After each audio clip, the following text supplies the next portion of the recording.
Hi Capricorn! Kamusta? Welcome back to Pinay Angel Tarot. This is your bonus reading for June 2024 para sa mga Capricorn love and career reading. Tingnan natin ang energies connected sa'yo sa love and career. Kamusta kayo guys? Comment present para lang kung nanonood kayo. Ready ko lang yung mga cards nyo. Kung kailangan nyo ng gabay, pwede kayong mag-book ng private reading. Tingnan nyo na lang po sa description box. Nakalagay dyan yung mga detalye. You can reach me through Facebook, Instagram, Viber, or WhatsApp. Okay, so tingnan natin. Kukuha din pala kayo ng Oracle cards. Wait lang. Kuha ka ng Lenormand card muna. This one.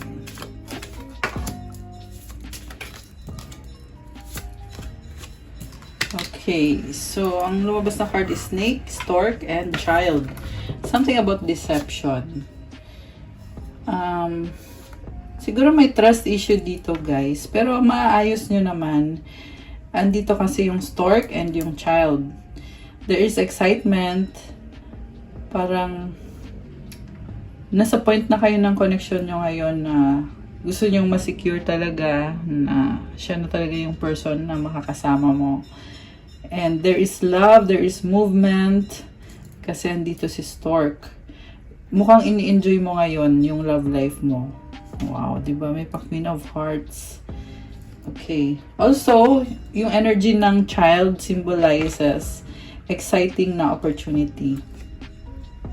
Yung iba siguro guys may problem about parang chine-check nyo kung worth it ba magtiwala sa taong yan. Pero like I said, mukhang malalampasan nyo naman.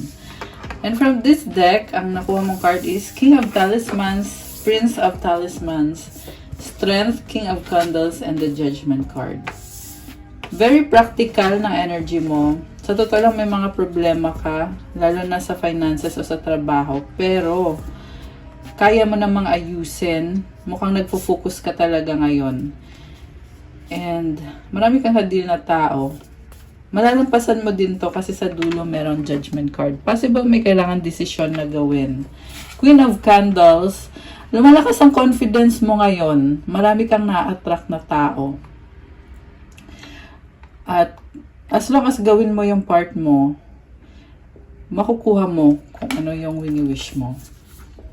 Ayan, so meron kang inaayos na pang long-term na problem na possible na connected sa business or sa career mo. Okay. So, tingnan natin yung sa love life mo naman. Anong energies ang connected kay Capricorn ngayon?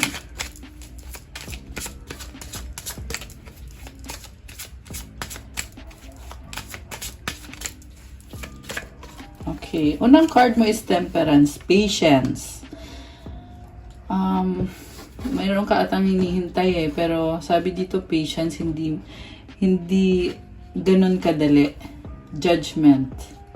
Oh my gosh. So, mayroong malaking pagbabago. Alam mo, mukhang matagal-tagal na din sa buhay mo itong connection na to.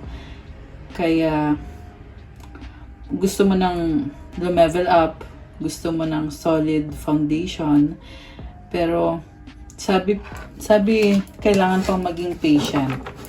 Okay. Tingnan ko yung sa recent past nila. Ano ba nangyari sa recent past for Capricorn?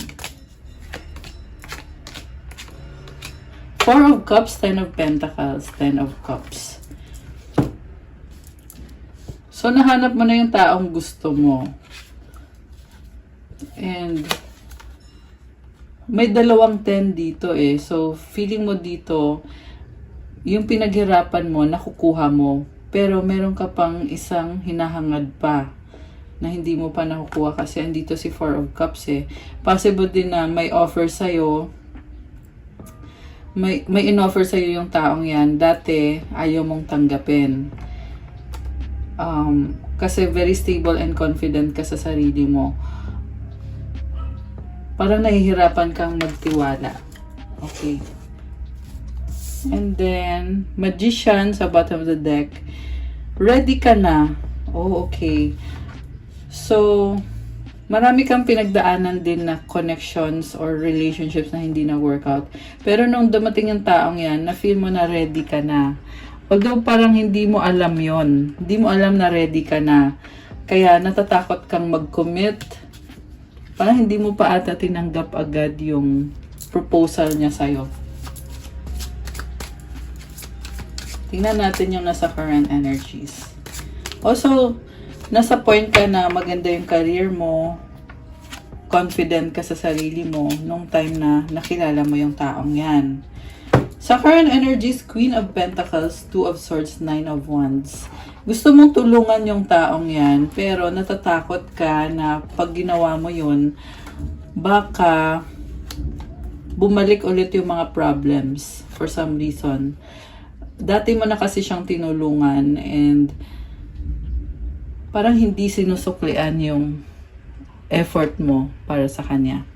Kaya ngayon nagdadalawang isip ka na, Two of Swords. Yung iba sa inyo nga guys, binlock nyo pa yung taong yan eh. Or dadalang isip ka kung tutuloy mo ba yung connection nyo or ibablock mo na ba siya or i-let go mo na ba. Medyo overthinking ka eh. Kaya mo iniisip or kino-consider mo na tapusin na yung connection. Pero parang hindi ka pa nakapag-desisyon. Although feeling ko dito guys, tatanggapin mo pa rin naman siya. In-entertain mo lang talaga yung thought or yung idea na what if ayoko na or what if hindi ko na siya ulit tanggapin. Okay. Sa near future, tingnan natin. Anong energies? The High Priestess, Four of Wands, and the Nine of Cups. Gusto din lumabas nitong isang to. Hierophant, Ace of Cups. Wow! So, I can see commitment. Merong wedding din dito, guys. Alam mo, napaka-bless mo. May bagong simula. Grabe, parang lumilevel up yung connection. Although lumabas din dito na tahimik ka, hindi mo sinasabi yung totoong nararamdaman mo. Na totoong gusto mo na yung taong yan, gusto mo na mag-settle down, pero masikreto ka eh. Okay. Masikreto ka sa ngayon. Ayan o, andito yung Four of Wands. This is about wedding, Nine of Cups. Hinihintay mo pa ata yung proposal niya. Kaya, parang sinasabi mo dito, hanggat hindi niya sinasabi sa akin, o hindi siya nagpo-propose sa akin, edi tahimik lang ako kasi dapat sa kanya manggaling. Hindi ikaw yung mauuna. Okay. Parang feel ko dito, kaya mo naman, sa totoo lang, kaya mo naman i-open up yung tungkol dyan, pero mas pinipili mo na wag na lang, baka mamaya mapahamak pa ako, or baka mali ako. May ganong pakiramdam. Okay. So, i-clarify natin. Bakit? Sa totoo lang, okay na kayo eh.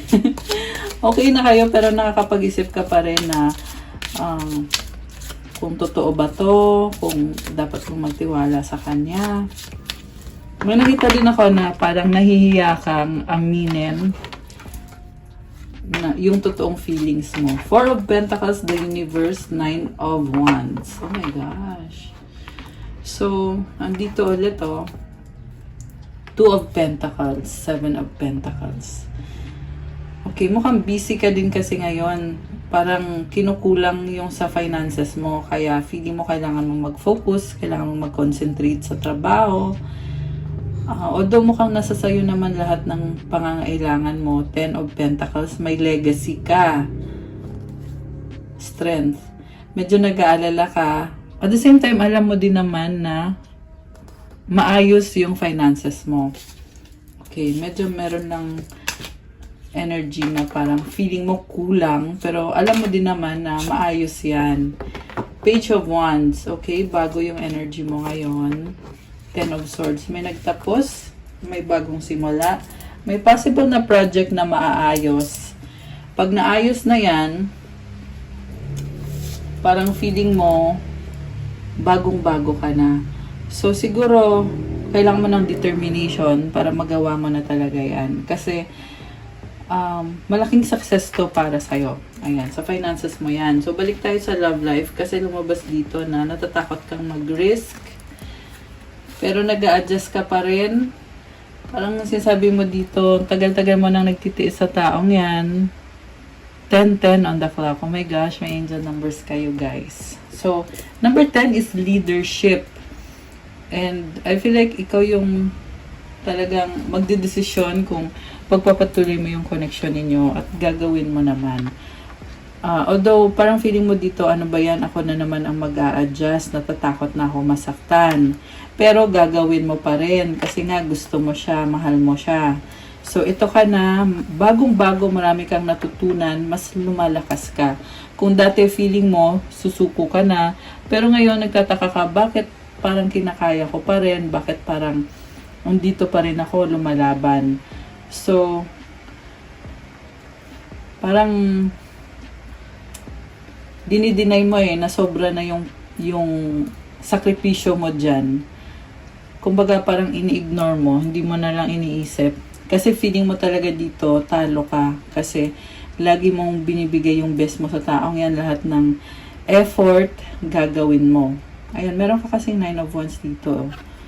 Ayan, so, I feel like, hindi mo na-feel na, na parang merong distance sa inyong dalawa. Ego kasi to guys itong 9 of Wands. So, medyo umiiral yung ego mo or yung pride mo. Okay, tingnan natin. Ano naman ngayon ang energies ng person na connected sa'yo or yung feelings ng person na Ace of Swords, Page of Swords, Queen of Cups, Justice. Oh my gosh. Temperance. Pareho lang kayo. Nag-a-adjust din siya sa'yo. Patience. Parang feeling niya ngayon, gusto na niya mag-settle down, pero bakit hindi pa niya magawa? Gusto niya niyang baguhin yung sitwasyon niyo, pero hindi pa. Ayan, the lovers. Oh my gosh. Alam mo, pinagdadasal ka ng taong to, very pure yung pagmamahal sa'yo. Maswerte ka sa kanya. Pinili ka niya, posible kasi na dati may iba siyang option, pero nagdesisyon ito na sa'yo niya ibibigay yung puso niya. 10 of Wands. Ayan, may burden siya, oh. Ayan. Pero may something dito na hanging pa rin. 3 of Wands and a 9 of Swords. May hanging pa rin sa inyo. Page of Cups. Andun yung opportunity. May hinihintay pa siya. King of Cups. Alam mo, emotional tong person mo. Okay? Itong lumabas na cards, may breakthrough Nakita ko ngayon na ilalaban niya yung feelings niya sa'yo. So, I feel like nagugulat ka sa mga pagbabago sa taong to.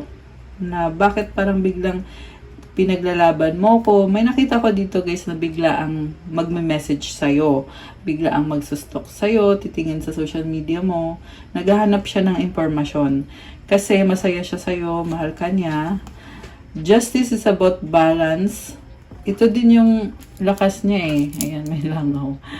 Ito din yung, ayan, 333 on the clock. May angel numbers kayo, guys. Baka may kadikang Libra, Air sign, Gemini, Libra, Aquarius, Water sign, Cancer, Pisces, Scorpio, Sagittarius, Fire sign, Aries, Sagittarius. Merong Leo energy. Merong energy ng Gemini. At Pisces, meron din namang Taurus. Although this can be any sign, mukhang lahat naman ng signs andito. Malakas din ang Earth sign, Capricorn, Taurus, Virgo. Okay, so, mahal ka ng taong to, isusurprise ka niya sa mga actions niya. Pansin mo kulay yellow. Yellow is happiness. Ayan, masaya. May nakita ko namumuo ulit na pagmamahalan sa inyo kasi mukhang gustong makabawi sa'yo ng taong to. Parang iniisip niya, kailangan kong mag-gain back yung attention mo, yung trust mo, yung pagmamahal mo. Mukhang tinitiis mo din kasi, King of Cups. Yung struggles mo dito sa connection ninyo. 444! Ayan. 1444 actually. Angel numbers. Okay. Okay, so ano bang pakay pa ng person mo? Judgment. Oh my gosh. Pangatlong beses na lumabas yung judgment. So guys, alam mo, napakalaking desisyon nito. Capricorn. Na parang feeling ko dito, sure ka na na siya talaga yung gusto mo para sa future. Kaya andito yung judgment. And ngayon nagkakaroon na ng pagbabago na kakaiba. Although magkaiba kasi kayo ng sitwasyon guys, kaya mahirap magbigay ng example. Pero, ano ba yan? May nakapasensya na kayo guys. May nakapasok Anyway, so, ito, para kang nabunutan ng tinik. Tatlong judgment card. Yung iba naman, kailangan nyo pang gawin yung desisyon na yan. Or kailangan i-admit mo sa sarili mo. Yung iba kasi, nangyari na, pero parang hindi mo pa ma-amin sa sarili mo na, oo, okay kami, tanggap ko siya, mahal ko siya.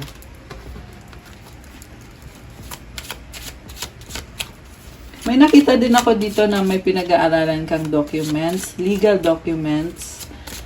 Baka meron ka ngayon na kailangan ayusin at hindi pa naayos na mga documents on the process. Okay, yan yung lumabas dito. Para matagal-tagal na din yung struggle mo dyan sa mga legalities na yan.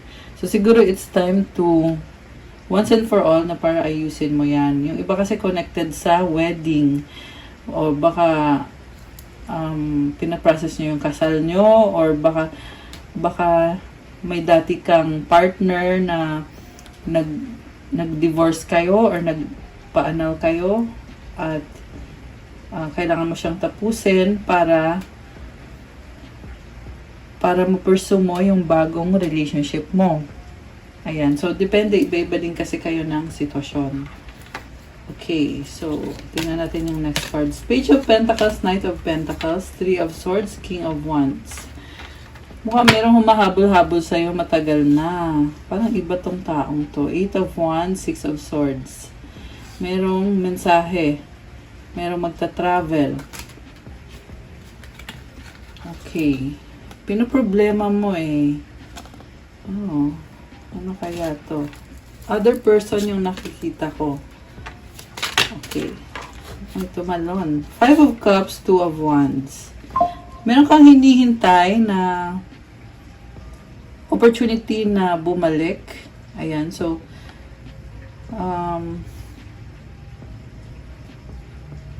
possible na itong isang person to ay ex mo. So,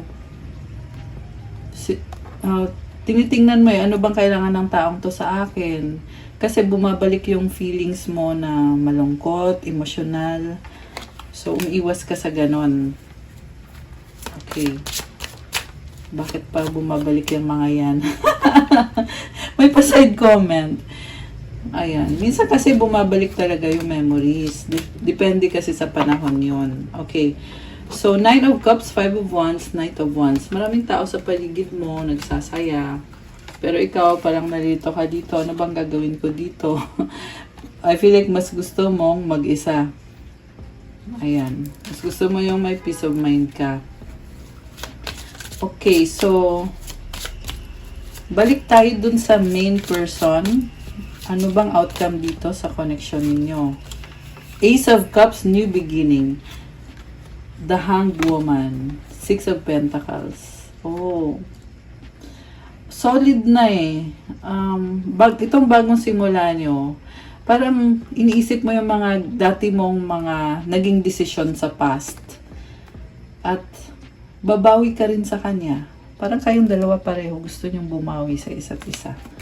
Very nice. I love it. Ano mga gustong sabihin ng person mo? Okay, kuha muna tayo. Ano bang feelings niya sa'yo? Ano bang feelings niya sa'yo? Doon nakita na natin kanina, mahal ka niya. Gusto ka niya. King of Wands. Parang magkaiba kayo ng ugali. Queen of Wands. Queen of Pentacles. Parang okay. So, mahal ka niya. Oo, merong love talaga dito. May nakita kong hihingi ng tulong. Ayan. So, siguro, hinihingi niya yung support mo, moral support. Ayan. King of Cups. Again, love. Queen of Swords. Natuto na rin eh. Natuto na rin. So, lumalalim na yung connection nyo. Nagkakasundo kayo. Pareho kayo may love sa isa't isa. At the same time, ginagamit nyo yung utak nyo.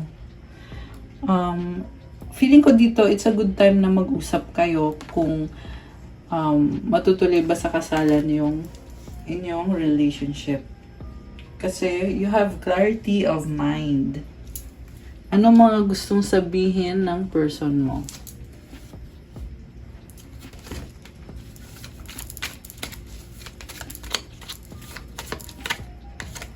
I miss you. Okay, kuha tayo ng 3 lang.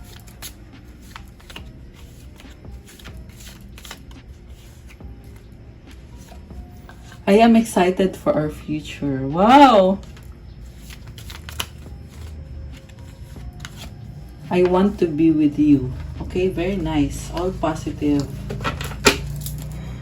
Ano pa ang gusto niyang sabihin ngayon sa'yo? Possible, pwede, not sure. Parang, alam mo yun, parang nag-aalinlangan. Bakit kaya? Oh my gosh! Mahal kita, I love you. Ayan. So, definitely, mahal ka ng taong ito. Wow, guys! Forever soulmate. I love it. All positive cards. Medyo nahihiya, ano? Kasi merong pwede, not sure, possible. Ayan. Pero mahal ka niya at forever soulmate. Okay, anong advice sa ating mga viewers na mga Capricorn?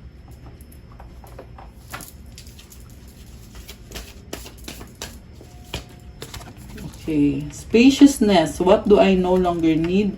Help me, God, to release whatever people, places, or things drain my vital essence. Show me what will fill me with enthusiasm and joy. So, kailangan mo daw mag-release yung mga toxic or alam mo yon, yung mga hindi healthy. Kasi pag tinanggal mo yan sa buhay mo, meron pang blessing na papasok. Pero kailangan mo munang i-release yan to create space. Kaya sinabing spaciousness eh. Kasi, pag meron pa dyan na something na mabigat, alam mo yon, hindi makakapasok yung blessing. Pero ngayon, pag nirelease mo yung bigat na yon, saka naman ngayon papasok yung blessing. Ayan. At gaganda pa yung energy mo. Okay guys, so yeah for you Capricorn for your bonus reading. I hope nagustuhan niyo yung inyong bonus reading. Mukhang very positive naman. Thank you for watching. Pa-like po ng video, comment kung nag-resonate ba or kung ilang percent nag-resonate. Kung 100%, 50% or kahit 10%, comment nyo pa rin. Also, meron akong pinost sa aking social media account tungkol sa 4th year anniversary celebration. Kung gusto nyo magkaroon ng chance to win a private reading with me, sali kayo doon sa aking anniversary surprise. Also, kung kailangan nyo naman ng gabay, kung nag-resonate at kailangan nyo ng more information, pwede kayo mag-book ng private reading. Message lang kayo sa Facebook page ko, Pinay Angel Tarot, or sa Viber or sa WhatsApp para mas mabilis. Nasa description box po lahat ng details. And check out my Instagram if you want to start your crystal journey. Meron mga iba-ibang crystals na nakapost. Tingnan nyo na lang po doon. Thank you so much, Capricorn. Have a good day. God bless you all. Stay safe. And I'll see you again soon. Love you guys. Bye!